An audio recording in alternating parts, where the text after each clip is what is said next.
ప్రేమిస్తున్నానంటే మనమేనండి. మనం లోకాన్ని ప్రేమిస్తున్నాం తప్ప లోకాన్ని సృజించిన దేవుని ప్రేమించట్లా. ఈ లోకంలో ఉన్న వాటన్నిటిని, వస్తువుల్ని, వాటిని ప్రేమిస్తున్నాం.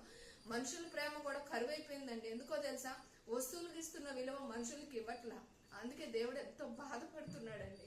ప్రతి ఒక్కరము కూడా మన కోసమే ఆయన ఏదో సంతోషంగా అక్కడ పరలోకంలో సంతోషంగా ప్రతి నిత్యము పరిశుద్ధుడు పరిశుద్ధుడు పరిశుద్ధుడు కొనియాడబడుతున్న మహా గొప్ప దేవుడు అండి. ఎందుకో తెలుసా? యెషయా గ్రంథం 6:3 నిత్యము కొనియాడబడుతున్నాడు. కానీ దూతల స్థుతుల కంటే మన స్థుతులు ఇష్టపడుతున్నాడండి. అందుకే 7వ దినంగా విశ్రాంతి దినంగా మనకి ఇచ్చి మానసికంగా ఆరోగ్యపరంగా మనకి రెస్ట్ ఎలా అయితే అవసరమో ఆత్మీయంగా మరింతగా ఆయన బలం పొందుకోవాలని ఆశపడుతున్నాడు. కాబట్టి ఆయన మాటల్ని అశ్రద్ధ చేయకోకుండా నిత్యము అయ్యా నీ శక్తి కావాలయ్యా, నీ బలము కావాలయ్యా, నీ ఆత్మతో మేము నిత్యము నింపబడాలయ్యా. ఈ విశ్రాంతి దినం అనేది మేము ఏదో శారీరకంగానో మానసికంగానో ఉల్లాసంగానో గడిపేది కాదయ్యా.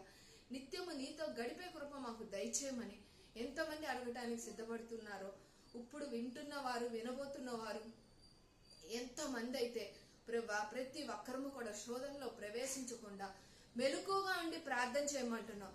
ఆ మెలకుగల ప్రార్థన మాకు దయచేతండి.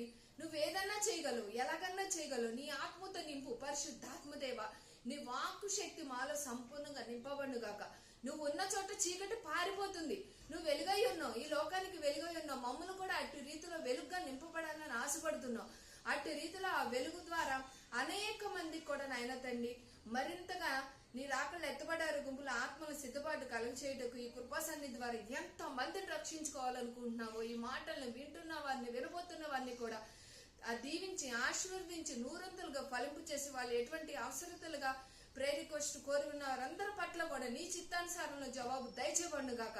అది ఉద్యోగమైన, వ్యాపారమైన, గర్భఫలమైన, లేదంటే వివాహమైనా, లేదంటే ఏ విషయమైనా సరేనైనా తండ్రి నీ చిత్తానుసారంలో జవాబు దయచేయబడును గాక. అవునేసయ్యా, నువ్వు తండ్రి నీ చిత్తానుసారం అయితే ఈ గిన్నె నా యొద్ద నుండి తొలగించన్నావు. మా జీవితాల్లో ఎటువంటి విషయాలుగా శోధనలు, నిందలు, అవమానాలు భరిస్తున్నామో మాకంటే ముందుగా నీ సిలువుపై భరించి ఉన్నావు. అవన్నీ ముందుగానే నేను రక్తాన్ని చిందించి ప్రోక్షణ చేసావు. అంతకు మించి రక్షణ మాకు ఉచితంగా ఇచ్చి ఉన్నావు.